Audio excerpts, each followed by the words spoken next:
Hello friends, हम लोग आज मिल रहे हैं द प्लेन के साथ। ये 3 डायमेंशनल ज्योमेट्री का पार्ट है। 3D ज्योमेट्री पढ़ना है हम लोगों को क्लास 12 में। उसी का the straight line in space हम लोग पढ़ चुके थे। आज हम लोग द प्लेन शुरू कर रहे हैं, ठीक है। तो द प्लेन का जनरल इक्वेशन जो होता है स्ट्रेट लाइन के इक्वेशन की तरह ही होता है। जैसे हम लोगों का जो लीनियर इक्वेशन होता था ax plus b y plus c equal to 0, तो इस टाइप से होता था। तो ये लीनियर इक्वेशन होता था, तो बस प्लेन में ही बदल करके क्या हो जाता है, इसका जनरल इक्वेशन ऑफ प्लेन लिखिएगा। जनरल इक्वेशन ऑफ प्लेन,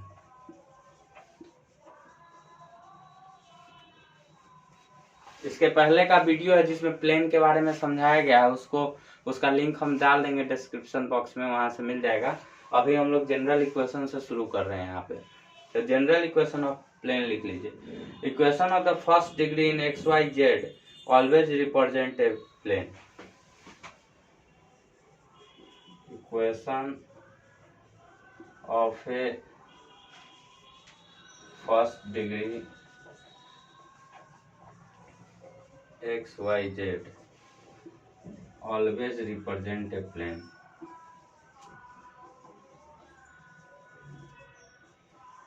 मतलब फर्स्ट डिग्री में अगर एक्स वाई जेड हमको नजर आता है तो हम समझेंगे कि वो प्लेन है। और जनरल इक्वेशन ऑफ प्लेन हो जाता है therefore required general equation of plane, general equation of plane is x plus b y plus c z equal to d. यही हमारा जनरल इक्वेशन होता है, x plus b y plus c z plus d equal to 0। मतलब आपको देख के लगेगा कि हाँ सेम टू सेम है, बस अंतर यही है कि 3 डायमेंशन होने के कारण एक सी भी आ गया, मतलब जेड एक्सिस का कोफिशिएंट, और प्लस डिस्टेंस जो है हमारा डी हो गया। तो इस हिसाब से ही बन जाता है। उसके बाद equation of plane in different forms. जैसे प्लेन है तो प्लेन का इक्वेशन जो है सो बहुत सारे फॉर्म में आता है, डिफरेंट डिफरेंट फॉर्म में। जैसे नॉर्मल फॉर्म होगा, वेक्टर फॉर्म, कोई नॉर्मल फॉर्म बोलते हैं। उसके बाद नॉर्मल फॉर्म में वेक्टर का इक्वेशन बनेगा, फिर उसके बाद कार्टेशियन फॉर्म बनेगा। तो इस टाइप से बहुत सारा फॉर्म होता है। तो हम लोग पहले नॉर्मल फॉर्म देखेंगे। कहाँ रख दिए?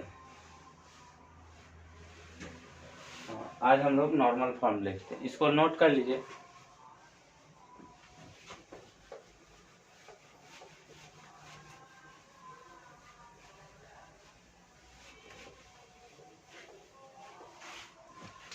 लिखते हैं equation of plane, equation of plane in normal form, normal form, normal form. Normal form में पहला है वेक्टर इक्वेशन, तो इसके लिए हम लोग पहले एक्सिस बना लेते हैं, x y z, x y Z.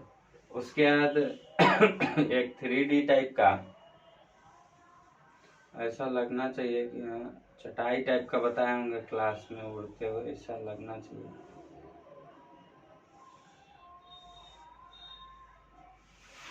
तो लगना चाहिए कि 3D फिगर टाइप का है। और यहाँ पे n हो गया, p हो गया, जिस p का पोजीशन वेक्टर r वेक्टर, ठीक है। ये बना लीजिए फिगर।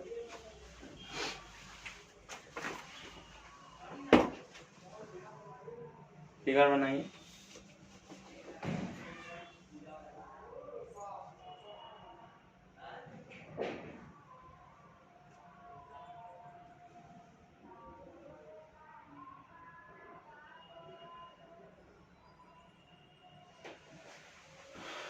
इसका स्टेटमेंट लिख लेते हैं हम लोग।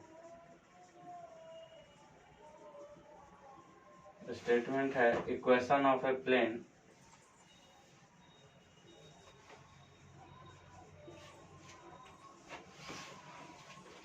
किताब से ही देख के लिखना पड़ेगा statement. Upon which the length, upon which the length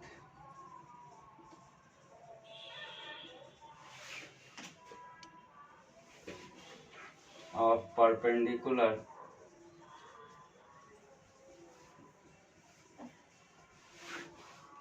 from origin is P, यह origin है, from origin is P and n unit vector is the unit vector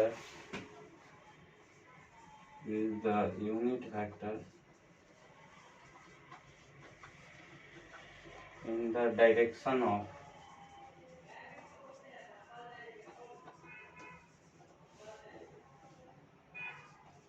the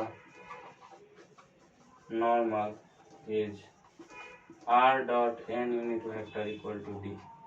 यही है इसका स्टेटमेंट। कह रहा है equation of a plane upon which, एक plane है upon which the length of perpendicular, perpendicular का जो लेंथ है ओरिजिन से इस पे परपेंडिकुलर डाला गया, उसका लेंथ क्या है is p and n unit vector is a unit vector. n unit vector एक यूनिट वेक्टर है जो कि किसके डायरेक्शन में है,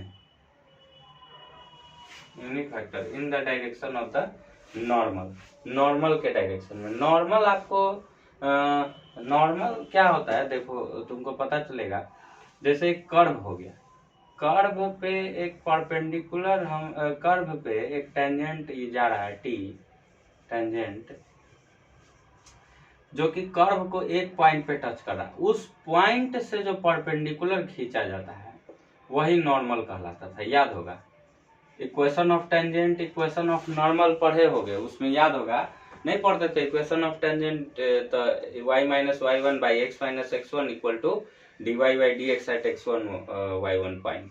उसी तरह इक्वेशन ऑफ नॉर्मल पढ़ते थे y minus y one by x minus x one equal to minus one by d y by d x at x one y one point.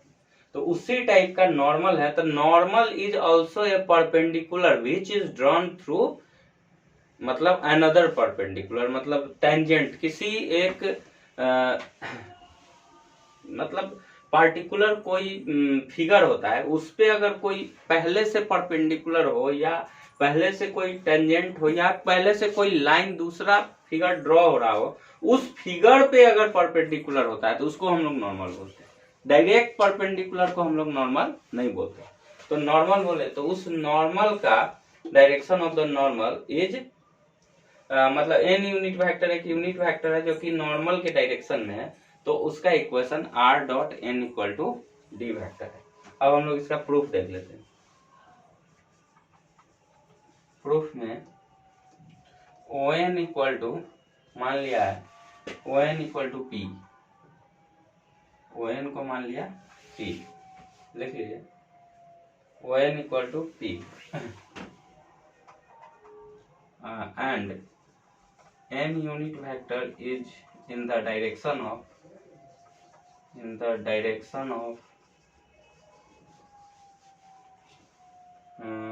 the normal,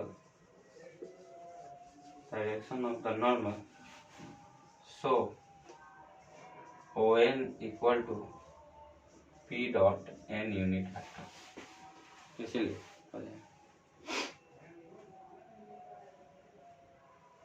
now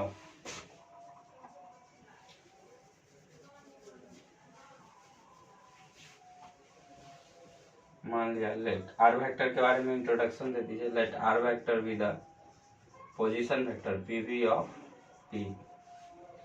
now NP vector minus ON vector NP dot ON equal to zero. ये क्यों हुआ NP dot ON equal to zero? इसलिए हुआ ये normal है तो ये भी परपेंडिकुलर ही होगा। अभी बोले हम लोग जानते हैं, पढ़े थे, if A perpendicular to B, A factor perpendicular to B, this implies get implied A dot B equal to 0। हम लोग पढ़े हैं वेक्टर में, इसको नोट में लिख लेना है कहीं पे, मतलब याद होगा, लिखना चाहिए, बार बार लिखते से याद हो जाता है। तो np dot O N equal to 0। तो np dot O N equal to 0, तो np तो हमको नहीं पता, बट ओ एन हमको पता है। ओ एन क्या है? p है। और ओ एन वेक्टर क्या है? p dot n unit vector है। तो np equal to p position vector of p minus position vector of n। np कहाँ है? np आपको सिखाया गया था कि A B vector equal to क्या होता है? b माइनस ए होता है, सिखाया गया था ना। तो b माइनस ए होता है, तो हमको यहाँ पे सारा चीज दिया हुआ है हमारे पास, इसको मिटा देते हैं।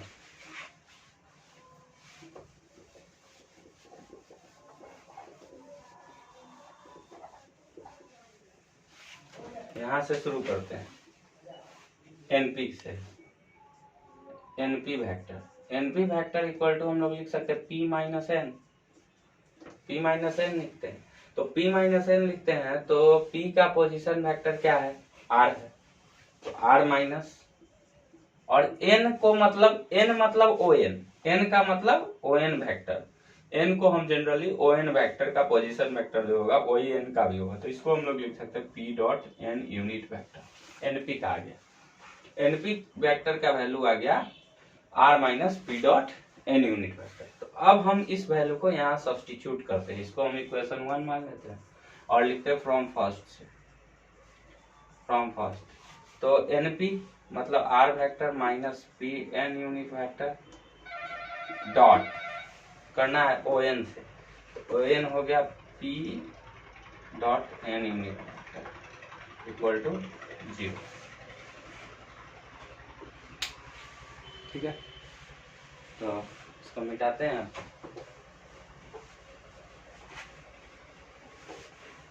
अब देखो यहाँ p एक स्केलर क्वांटिटी है, तो p उस साइड जाके 0 हो सकता है, जैसे r minus p n unit vector dot n unit vector equal to 0 by p हम आराम से लिख सकते हैं, 0 आ जाएगा। क्यों? क्योंकि p हमारा स्केलर क्वांटिटी है, स्केलर क्वांटिटी 0 से 0 को डिवाइड कर सकता है और रिजल्ट भी 0 आए, बशर्ते कि वो स्केलर 0 नहीं होना। तो अब हमारा जो रिजल्ट आ चुका है यहाँ के बाद, ये आ चुका है r minus P dot N unit vector dot N unit vector equal to 0 आ चुका है। अब हम लोग इसको मिटा देते हैं, तो यहाँ पे हम लिखेंगे, अब इसको मल्टीप्लाई करो, तो r vector dot n vector n unit vector minus p dot n dot n, तो अभी सेम क्वांटिटी मिला, b dot n unit vector dot n unit vector, this both are same and we know that in dot product i dot i equal to 1।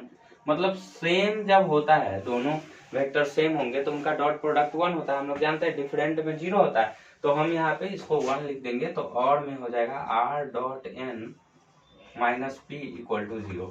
तो इसी तरह से हमारा निकल गया यहाँ पे और में r dot n equal to p। ये p जो है ना स्मॉल p ही है, हम इसको कैपिटल मान लिख रहे हैं, वैसे स्मॉल है, मतलब आप इसको p नहीं मान करके आप इसको d भी मान सकते हैं। बहुत सारा बुक हम यहाँ लिख लेंगे कि ऐसे भी लिख सकते हैं, इसको r dot n unit vector equal to d लिख देंगे, और यहाँ पे हम लिख देंगे वेयर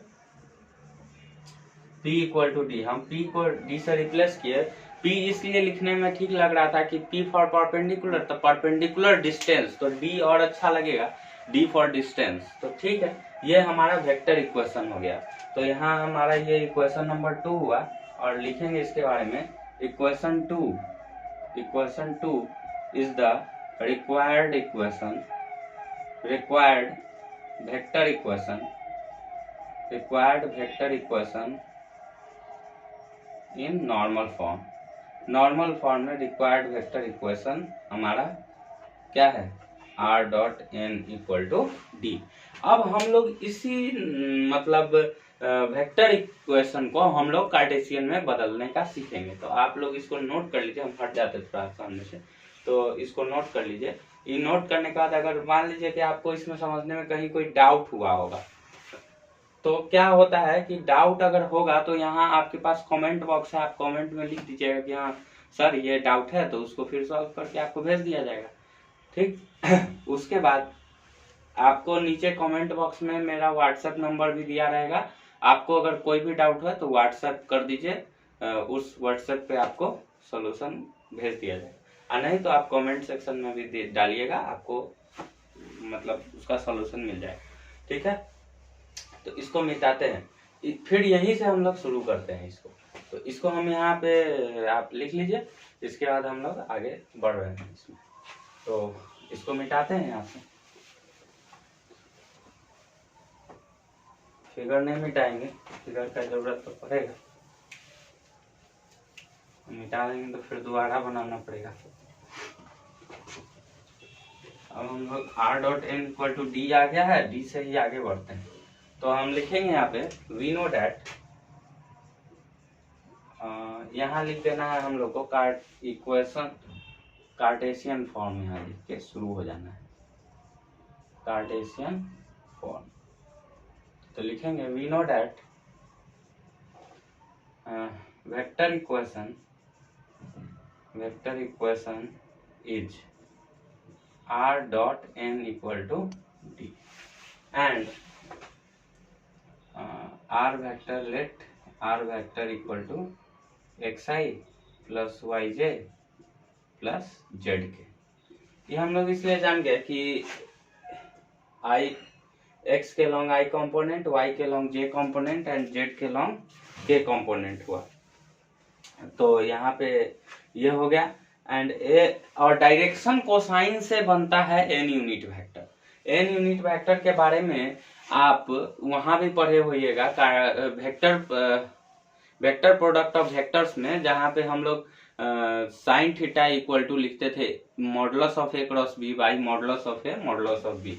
जैसे हम लोग लिखते थे modulus of A cross B equal to mod A mod B sine theta into N unit vector. तो व्हाट इज दिस, यहाँ पे जो N unit vector, what is the value of N unit vector here?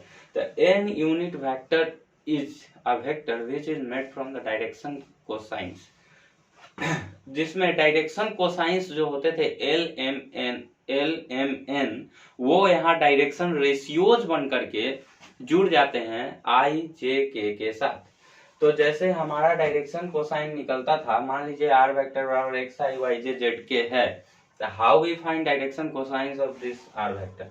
तो the process is L equal to R vector by modulus of R vector. ये हमारा इस proof का part नहीं है, बस आपको समझाने के लिए, एक बार आपको आता है बस याद दिलाने के लिए एक बार बताया जा रहा है। L equal to R by modulus of R, that means R नहीं, यहाँ X by modulus of R, तो X by root under X square plus Y square plus Z square हमारा यहाँ पे आ गया, ये एल है।